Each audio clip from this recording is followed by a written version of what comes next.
May prutas, may panggulay. Oh, di ba? Kompleto na harvest ngayong araw.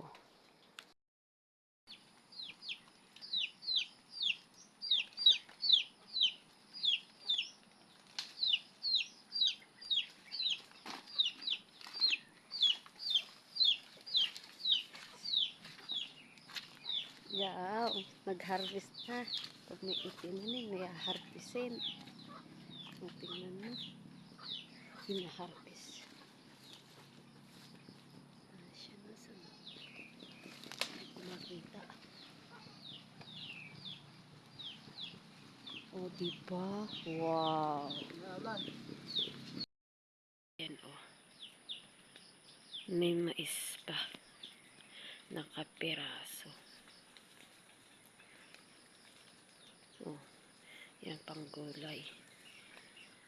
Mapalad ang taong may gulay. Masustansya yung palaya paborito ko. Diba?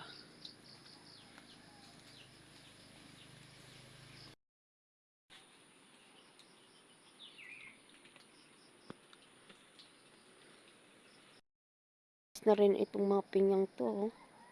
Ngayon may bunga na naman ulit. May hinog na.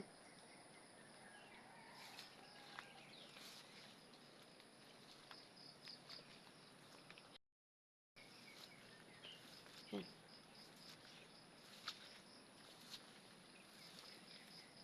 Oh, may hinog na. Oh, may hindi pa nahihinog.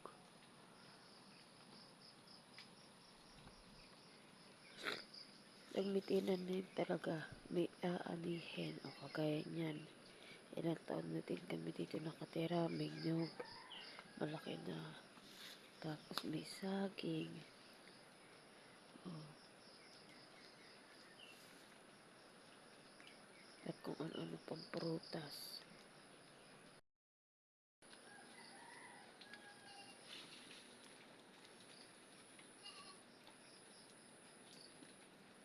Ilan na lang yung avocado, de?